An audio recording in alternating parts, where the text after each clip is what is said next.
గురూజీ 72 గంటల్లోనే ఫోన్ లోనే అద్భుతమైన జ్యోతిష్య పరిష్కారం చూపిస్తారు. నమ్మండి, నమ్మకపోండి, ఇది నిజం. శ్మశాన కాళి రుద్ర చౌడీదేవి ఆరాధకులు నంబర్ 1 వశీకరణ స్పెషలిస్ట్ గురూజీ. మనిషి పుట్టుక నుండి చనిపోయే వరకు వచ్చే అన్ని క్లిష్టమైన సమస్యలకు పరిష్కారం ఇక్కడ లభిస్తుంది. విద్య, ఉద్యోగం, వ్యవహారం, స్త్రీ ప్రేమ, పెళ్లి, సంతానం, స్త్రీ పురుష వశీకరణం, భూవశం, భార్యాభర్తల కలహాలు, కోర్టు సమస్యలు, విడాకుల సమస్యలు, చేతబడి, అప్పుల బాధ, ఇంకా మీకు ఎలాంటి సమస్యలు ఉన్నా 72 గంటల్లోనే. జయ శ్రీమన్నారాయణ. నేను మీ ఐకాన్ ఆస్ట్రాలజర్ గట్టుపల్లి సురేష్ బాబు. మనకి 2026 సంవత్సరంలో అతిపెద్ద రెండో సూర్యగ్రహణం మనకి ఎప్పుడుందంటే కనుక ఆగస్ట్ 12వ తారీఖు 2026 సంవత్సరం. ఇది వచ్చేసి మనకి కర్కాటక రాశి ఆశ్లేష నక్షత్రం 3వ పాదం. మన భారతదేశ వర్తమాన ఆ గడియల ప్రకారంగా అయితే కనుక రాత్రి 9:08 ఆరంభం అవుతుంది. ఇది 13వ తారీఖు ఉదయం 3:24 వరకు కూడా కొనసాగుతూ ఉంటుంది. ఈ యొక్క అతిపెద్ద సౌరమానమైనటువంటి సూర్యగ్రహణం ఇది. ఈ సూర్యగ్రహణము మనకి కర్కాటక రాశిలో రావడం అనేది జరుగుతోంది. ఇది భారతదేశంలో కనపడకపోవచ్చు, కానీ ఆ గ్రహణాన్ని యొక్క సంబంధించినటువంటి ఛాయ అయితే మాత్రం ప్రతి ఒక్కరు కూడా కులము, మతము అనేది లేకుండా, ప్రాంతీయ అభిప్రాయం లేకుండా, ఇక్కడ మనిషి అయితే చాలు, వారందరూ కూడా భూమి మీద జీవించేవారైతే వారందరికీ కూడా ఈ గ్రహణానికి సంబంధించినటువంటి విధంగా పరిహారాలు అయితే ఖచ్చితంగా తీసుకోవాల్సిందే. శూలం అయితే మాత్రము అందరి మీద ఉంటుంది. దాంట్లో ముఖ్యంగా ప్రెగ్నెన్సీగా ఉన్నటువంటి స్త్రీలు, గర్భం దాల్చినటువంటి స్త్రీలు ఎవరైనా ఉంటే గనక వారు జాగ్రత్తగా ఉండాలి. ప్రికాషన్స్ అయితే మాత్రం ఖచ్చితంగా తీసుకోవాలి. దీనికి సంబంధించి సాయంత్రం సమయం 7:30 లోపు ఏదైనా భుజించేసి రాత్రంతా కూడా తినకపోవటం మంచిది. వాటర్ కానీ, కాఫీ కానీ, జ్యూసెస్ కానీ, ఫ్రూట్స్ కానీ, వెజిటబుల్స్ కానీ ఇవన్నీ కూడా మీరు తినవచ్చు. ఘన పదార్థం బంగాళదుంప కానీ, ఆలు కానీ, లేకపోతే కనుక కంద, చేమ ఇలాంటివి తినకపోవటం చాలా ఉత్తమం ప్రెగ్నెన్సీ స్త్రీలైతే. అలానే ఆరోగ్యం సహకరించినటువంటి వారు కూడా ఇలాంటి దుంపకు సంబంధించినటువంటి కూరలు తినకపోవడం అనేది చాలా మంచిది. అలానే ఈ 13వ తారీఖు అయితే కనుక ఉదయాన్నే లేవగానే మనం అందరం కూడా కాలగుచ్చాలు తెచ్చుకొని స్నానం చేసుకొని ఇంటిని శుద్ధి చేసుకొని దేవుని మందిరం కూడా మొత్తం శుద్ధి చేసుకుని దీపారాధన చేసేసి ఆ స్వామి వారికి ఇష్టమైనటువంటి నైవేద్యాన్ని సమర్పించుకుంటే గనక ఆ గ్రహణ శూలం అనేది అంతటితో వెళ్ళిపోతుంది. ఇంకా పిండి పదార్థాలు కానీ, వండినటువంటి వస్తువులు కానీ ఏమైనా ఉండే అంటే కనుక వాటర్లో అయినా సరే గరిక, మనకి దర్భాన్ ఉంటుంది, అది తీసుకొచ్చుకొని 6 గంటల సమయంలోనే అది వేసేసుకోవాలి. ఎందుకంటే గర్భని 4:50 5:20 కన్నా కూడా దానికి మించిన సమయంలో మనము గర్భాన్ని నేలలో నుంచి తీయకూడదు. కాబట్టి ముందుగానే తీసుకొని దాన్ని కడిగి శుద్ధం చేసుకొని ఇంట్లో ఉన్నటువంటి తినేటువంటి వస్తువులు అన్నింటిలో కూడా జాడి పచ్చళ్ళలో కానీ, ఫ్రిడ్జ్లో కానీ అన్నింటిలో కూడా ఒక్కొక్క 2 దర్భలు వేసుకుంటే చాలా మంచిది. ఇక 13వ తారీఖు వచ్చేసి అందరూ యథావిధిగా అయితే కనుక ఎక్కడైనా అవకాశం ఉంటే దేవుని దర్శనం చేసుకోండి. అవకాశం ఉంటే శివాలయంలో పంచామృత అభిషేకం చేయండి. ఎక్కడైనా మీకు ఇంటి పరిసర ప్రాంతాల్లో ఉన్నటువంటి ఆలయానికి సందర్శించేసి అక్కడ నారికేలను సమర్పించుకుంటే ఈ గ్రహణానికి సంబంధించినటువంటి విధి విధానాలు అన్ని కూడా సమఫలాలు ఉంటాయి. ఇక ఈ 12 రాశులు వారు ఎవరైతే ఉన్నారో నామ నక్షత్ర పరంగా, అలానే నక్షత్ర ప్రకారంగా ఎవరైతే ఉన్నారో వారందరికీ కూడా ఏ రాశి వారికి ఈ గ్రహణ శూలం ఎన్ని మాసాలు ఉంటుందంటే గనక ఇది మనకి ఆగస్టు 12వ తారీఖు ఆరంభమవుతుంది. కాబట్టి ఇది ఆగస్టు 12 నుంచి డిసెంబర్ 11వ తారీఖు వరకు కూడా ఇది కొనసాగుతూ ఉంటుంది. ఎవరైనా సరే దీనికి సంబంధించినటువంటి దానాలు, ధర్మాలు, యజ్ఞాలు, యాగాలు, హోమాలు, దపాలు, జపాలు ఇంకా ఏమేమి ఉన్నాయో అవన్నీ కూడా తక్కువ ఖర్చుతో, అతి తక్కువ ఖర్చుతో మీరు ఈ గ్రహణానికి సంబంధించినటువంటి దానాలు చేయడం ద్వారా మీ మీద ఆ గ్రహణ శూలం పడకుండా ఉంటుంది. కాబట్టి ఇక మనం చూసుకున్నట్టయితే కనుక మొదటిగా రాసుల ప్రకారం తీసుకొని వారి ప్రకారం ఏమి ఇవ్వాలనేది ఒక్కసారి మనం పరిశీలన చేద్దాం. ఇది 4 వచ్చిందో 3 వచ్చింది. 12 రాశుల్లో ఒకటి మీనరాశి. ఈ మీనరాశి వారికి అయితే కనుక ఈ 4 మాసాలు ఎప్పుడు August, September, October, November, December ఈ 4 మాసాలు 5 మాసాలు కూడా ఏం చేయాలయ్యా అంటే కనుక ఖచ్చితంగా మనకు వచ్చేటువంటి గ్రహణం కావచ్చు, ఈ యొక్క స్థితిగతులు మీనరాశిలోనే సంచరించేటువంటి శని భగవానుడు వక్రంలోకి రావడం అంటే రాశి మారట్ల అదే రాశిలో ఉంటూ నక్షత్ర మార్పు చెందుతున్నారు. కానీ కొంతమైనా మీన రాశి వరకు ఉపశమనం ఉంటుంది. చేపల చెరువులు, రొయ్యల చెరువులు, పంట భూములు పండించే వారికి చాలా అద్భుతంగా ఉంటుంది అని చెప్పొచ్చు. ఆగస్టు 12వ తారీఖు తర్వాత ఏదైనా కాంట్రాక్ట్ రంగాలు కావచ్చు, రియల్ ఎస్టేట్ కావచ్చు, మెడికల్ సంబంధించి కావచ్చు, డయాగ్నోస్టిక్స్ కావచ్చు, లేకపోతే కనుక ఆయుర్వేదిక్, అల్లోపతి, న్యాచురోపతి, క్యూరోపతి, ఇంకేదన్నా ఉంటే కూడా అలాంటి మెడికల్ కి సంబంధించినటువంటి విషయాలన్నీ కూడా చాలా అద్భుతంగా ఉంది. డాక్టర్ గా కూడా మీరు రానిచ్చొచ్చు. అలానే హాస్పిటల్ రంగంలో కూడా మీకు అద్భుతంగా ఉంటుంది. ఏదైనా చేయాలి అనుకుంటే కనుక 10 మందితో కూడినటువంటి విషయాలు ఏం చేయకండి. మీకు ఉన్నటువంటి ఆలోచన విధానంగా మీకు ఏదైతే ఆలోచన వస్తుందో దాని విధానంగా చేయండి. ఎదుటి వాళ్ళని నమ్మారా అంటే, ఎదుటి వాళ్ళ మాటలు నమ్మారంటే మాత్రం ఖచ్చితంగా ఇబ్బంది పడేలా ఉంటుంది. ఇక ఈ ఆగస్టు మాసంలో ఏదైనా ప్రారంభించుకునే దానికి అయితే కనుక 18వ తారీఖు తర్వాత మీకు అద్భుతంగా కాలం కలిసి వస్తుందని చెప్పొచ్చు. ఏదైనా సరే ప్రారంభించండి. పార్ట్నర్షిప్ వ్యాపారాలు మీకు సెట్ అవ్వో ఆలోచించకండి. ఇకపోతే మీరు ఏదైనా పంట భూములు పండించుకోవడానికి కానీ, ఇక చేపల రొయ్యలు వేసుకోవడానికి కానీ, ఉప్పు పండించుకోవడానికి చాలా అద్భుతంగా ఉంది. కాబట్టి మీ అందరూ కూడా ఏం చేయాలయ్యా అంటే కనుక ఎక్కడైనా ఆవులు కనిపిస్తే ఆవులకి దానా వేయండి. ఈ మాసం మొత్తం కూడా ఇది చేసుకుంటే సరిపోతుంది. ఇక సెప్టెంబర్ మాసంలో విదేశీయానం కానీ, యూనివర్సిటీ సీట్లు కానీ, నిరుద్యోగులకు ఉద్యోగం కానీ, జాబ్ ప్రయత్నాలు కానీ, జాబులో వెసులుబాట్లు కానీ, అదే జాబులో ఇంకా మీకు ఇంక్రిమెంట్స్ కానీ, ప్రమోషన్స్ కానీ, లేదా స్థల మార్పిడి కానీ, జాబే మారాలనుకున్నా కూడా మీకు సెప్టెంబర్ మాసం చాలా అనుకూలం అని చెప్పొచ్చు. కోర్టులో కేసులు ఏదన్నా ఉన్నా కూడా ఆ కేసులు మీకు వెళ్ళి పాజిటివ్ వచ్చేటువంటి అవకాశాలు కనబడుతున్నాయి. కాబట్టి ఇక్కడ మీరు ఏం చేయాలా అంటే కనుక ఎక్కడైనా మీకు దగ్గరలో లక్ష్మీ నరసింహస్వామి ఉంటే ముడుపు కట్టండి గురువారం రోజున. లేదా లక్ష్మీ నరసింహస్వామి వారి యొక్క దర్శనానికి భాగ్యులుగా సౌభాగ్యంగా ఉండేలాగా లక్ష్మీ నరసింహస్వామి వారి యొక్క దర్శనం భాగ్యం మీకు లభ్యపడేలాగా చేసుకోండి. శుక్రవారం, గురువారం రోజున, శనివారం, ఆదివారం అయినా సరే లక్ష్మీ నరసింహస్వామి వారం ఈ మాసం మొత్తం ఒకసారి అయినా దర్శనం చేయండి. ఇక అక్టోబర్ మాసంలో అయితే కనుక ఆరోగ్యం కొంచెం క్షీణించేలా కనబడుతుంది. కాబట్టి గ్రంథులకు సంబంధించినటువంటి సమస్య వస్తుంది. కాబట్టి కొంచెం ఫుడ్ లో ప్రికాషన్స్ తీసుకోండి. అలానే వంట నూనెలో మీరు బాదం ఆయిల్ కానీ, నువ్వుల నూనె కానీ, లేకంటే కనుక మస్టర్డ్ ఆయిల్, ఆవాల నూనె కానీ వాడండి.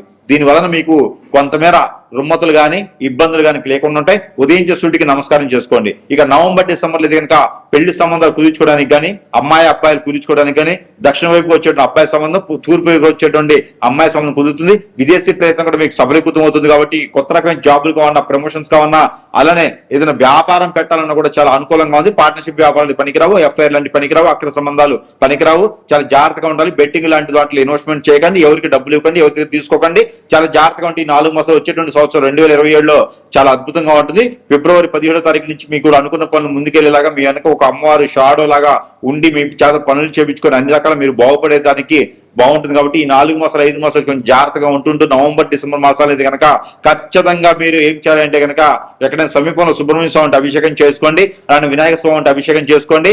అయ్యప్ప స్వామి కానీ, కుమారస్వామికి కానీ అభిషేకం చేసుకుని ధూపం వేసుకుంటే కనుక మీకు అన్ని రకాలు కలిసి వస్తూ ఉంటుంది. ఎవరైనా ఒక 6 నుంచి 12 మందికి అరటిపళ్ళు కానీ, బత్తాకాయలు కానీ, దానిమ్మకాయలు కానీ ఒక 2 చొప్పున దానం చేస్తే కనుక మీకు ఆర్థికపరమైన ఇబ్బంది, ఆరోగ్యపరమైన ఇబ్బంది కూడా తగ్గిపోతుంది. నరదిష్టి, నరకోశం తగ్గుతుంది. కాబట్టి ఇలాంటి చిన్న పరిహారాలు చేసుకుని అదృష్టవంతులు అవ్వచ్చు. కాబట్టి ఇక రానున్న సంవత్సరానికి బాగుండాలనుకుంటే కనుక ఈ 4 మాసాలు కొంచెం జందారంగా ఉంటూ మనం చెప్పేటువంటి పరిహారం చేసుకుని అదృష్టవంతులు అవ్వండి.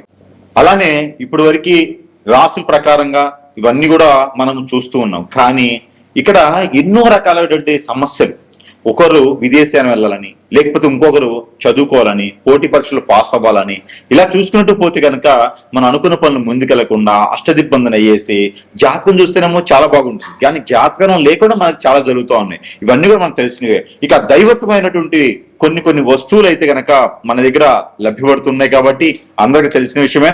మంత్రోచ్చారణ చేసి, అగ్నిహోత్రం చేసి, తంత్రాన్ని నింపి మనకున్న సమస్యని కొట్టుమిట్లాడేటువంటి సమస్యలు కూడా ఇలా చిటికలో ఒడ్డున వేసినటువంటి వస్తువులు, దైవజ్ఞమైనటువంటి వస్తువులన్నీ కూడా మన దగ్గర సమపాళలు ఉన్నాయి. కాబట్టి మీ అవసరాన్ని బట్టి, మీ అవకాశాన్ని బట్టి సద్వినియోగం చేసుకునే దానికి ఇది ఉంటుంది.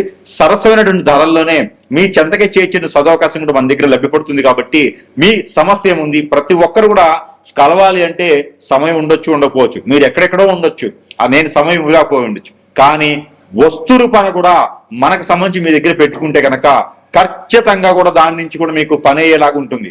కాబట్టి మనము అగ్నిహోత్రంలో మంత్రము, అగ్నిహోత్రంలో తంత్రం కూడా చేసి మీ చెంతకి చేరుస్తాం. కాబట్టి ఎవరికైనా కావాలి అంటే కూడా మీరు స్క్రీన్ మీద కనిపించేటువంటి నంబర్కి సంప్రదించినట్టయితే కనుక మీకు కావాల్సిన వస్తువు మంత్రోచ్చారణ చేసి కనీసం మీరు ఆర్డర్ పెట్టిన రోజు నుంచి 15 నుంచి 20 రోజుల సమయం అయితే ఖచ్చితంగా మీ చెంతకి చేర్చేందుకు పడుతుంది. ప్రతి ఒక్కరు కూడా దీన్ని గ్రహించుకోవాల్సి. ఇకపోతే మనకి పరిహారాల విషయంకి వస్తే కనుక ఈ రాశి వారు ఖచ్చితంగా ఈ పరిహారం చేసుకున్నట్టయితే కనుక ఇక కొంతమేర అయితే కనుక ఉపశమనం లభ్యపడుతూ ఉంటుంది. అలానే ఈ రాశి వారు కనుక ఈ గ్రహణానికి సంబంధించినటువంటి విధి విధానాలకు ఇబ్బంది లేకుండా ఉండేందుకు ఈ యొక్క పరిహారం చేసుకున్నట్టయితే ఆ గ్రహాల యొక్క సౌలభ్యం కావచ్చు, గ్రహాల యొక్క స్థితిగతులు కావచ్చు, అన్ని కూడా మీ వైపు కొంతమేరైనా సరే శుభ దృష్టిలో ఉండేలాగా ఉంటాయి. కాబట్టి ఈ యొక్క పరిహారం మీకోసం. ఇక గోధుమ పిండి కానీ, గోధుమలు కానీ, గోధుమ రవ్వతో కానీ మీకు బెల్లం వేసి పాలు పోసి చేసినటువంటి తీపి పదార్థం ఏదైతే ఉందో అది ఉదయించే సూర్యునికి నైవేద్యం పెట్టి ఉదయించే సూర్యుడికి నీళ్లు ఆర్చినివ్వండి. ఏదైనా మిరియాలు ఒక 7 చేతిలో పెట్టుకొని, అలానే మిరపకాయ, ఎండి మిరపకాయల లోపల ఉన్నటువంటి గింజలు ఒక 7 పెట్టుకొని చేతిలో నీళ్లు ఆర్చినివ్వండి రవి భగవానుడికి. ఇలాగా మీరు ఈ గ్రహణం అనంతరము వచ్చేటువంటి ఆదివారం, ఆ పై వచ్చే ఆదివారం, ఇలాగా 3 నుంచి 5 వారాలు కనుక మీరు చేసినట్టయితే ఆ గ్రహణానికి సంబంధించిన విధి విధానాలన్నీ కూడా మీకు సఫలీకృతంగా కూడా అయిపోయేదానికి ఉండేదానికి ఉంటుంది. కాబట్టి ఈ విధమైన పరిహారం. మరొకటి, గోధుమలు 1 కిలో, జొన్నలు 1 కిలో, రాగులు 1 కిలో, సజ్జలు 1 కిలో, ఉలవలు 1 కిలో, నల్ల మినుములు 1 కిలో, పచ్చిమిరపలు 1 కిలో, బ్రౌన్ శనగలు 1 కిలో, బియ్యం 1 కిలో, బెల్లం 1 కిలో, నెయ్యి 1 కిలో, అలానే తేనె 1 కిలో, కుంకుమ 1 గ్రాము, ఇవన్నీ కూడా పసుపు 100 గ్రాములు, కుంకుమ 100 గ్రాములు, తవనపాకులు 1 కట్ట, ఒక్కలు 100 గ్రాములు, ఇవన్నీ కూడా తీసుకుని వెళ్ళి లవంగాలు 50 గ్రాములు, ఇలాచీలు 50 గ్రాములు, ఇవన్నీ కూడా కలగలిపి మీరు ఒక వైట్ కలర్ కానీ, గ్రీన్ కలర్ కానీ, ఎల్లో కలర్ కానీ, రెడ్ కలర్ కానీ, బ్లాక్ కలర్ కానీ ఒక వస్త్రంలో కట్టుకొని ఇవన్నీ కూడా ఎక్కడైనా సమీపంలో బ్రాహ్మణోత్తముడు కానీ, అయ్యవార్లు కానీ, అర్చకుల వారు కానీ ఉంటే అక్కడ వారికి దానం ఇవ్వండి. దానం ఇచ్చిన రోజున ఎవరికైతే ఇస్తారో వారి కాళ్ళకి నమస్కారం చేయకండి. అలానే ఇది గ్రహణం అనంతరం చేయవలసినటువంటి ప్రక్రియ.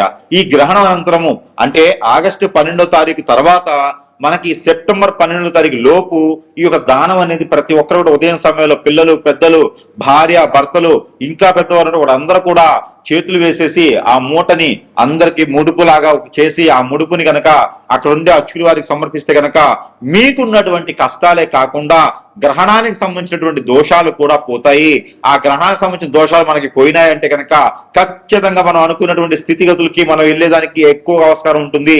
ఎవరైనా సరే గవర్నమెంట్ జాబ్ కానీ, సెంట్రల్ గవర్నమెంట్ కానీ, ఏదైనా సరే వైట్ కలర్ జాబ్ చేయాలి కానీ, నిరుద్యోగులు జాబ్ కోసం ఎదురు చూసేవారు కానీ మీరందరూ కూడా ఏం చేయాలంటే కనుక ఆవు పాలు, ఆవు నెయ్యి, ఆవు పెరుగు, ఆవు పాలు, అలానే మీకు ఇంకా సంబంధించినటువంటిది ఏంటంటే ఆవు పిడకలు, ఇవన్నీ కూడా ఆవు సాంబ్రాన్ గడ్డీలు, ఇవన్నీ కూడా తీసుకెళ్లి పన్నీరు, ఇవన్నీ కూడా తీసుకుని వెళ్ళి తల చుట్టూతా దిష్టి తీసేసి ఆ మిశ్రమాన్ని ఎక్కడైనా పాడి నీటిలో కానీ, పొదలు కానీ, చెట్లలో కానీ వేసివేయాలి. ఇలాగ మీరు చేసినట్టయితే కనుక ఎన్నో రకాలైనటువంటి దోషాలు పరిహారం అవుతాయి. మీకు నవగ్రహ దోషాలు కూడా అధిగమించేసి మీకు శని వక్రంలో ఉన్నాడు, ఈ శని వక్ర దోషం కూడా మీకు తొలగిపోతోంది. ఈ శని వక్రంలో జూలై 27వ తారీఖు నుంచి వక్ర దృష్టితో ఉండేసి డిసెంబర్ 11వ తారీఖు వరకు కూడా వక్ర దృష్టిలో ఉంటున్నాడు. కాబట్టి ఈ శని భగవాన్ అశుభ దృష్టి కూడా తొలగేందుకు నల్ల మినుములు, నల్ల నువ్వులు ఇవన్నీ కూడా మీరు కలగలుపుకొని దిష్టి తీసుకొని ఎక్కడైనా పడివేసినట్టయితే కనుక మీకు ఉన్నటువంటి గ్రహరీత్యా దోషాలన్నీ కూడా ఇలా చిటికలో పటాపంచలేదానికి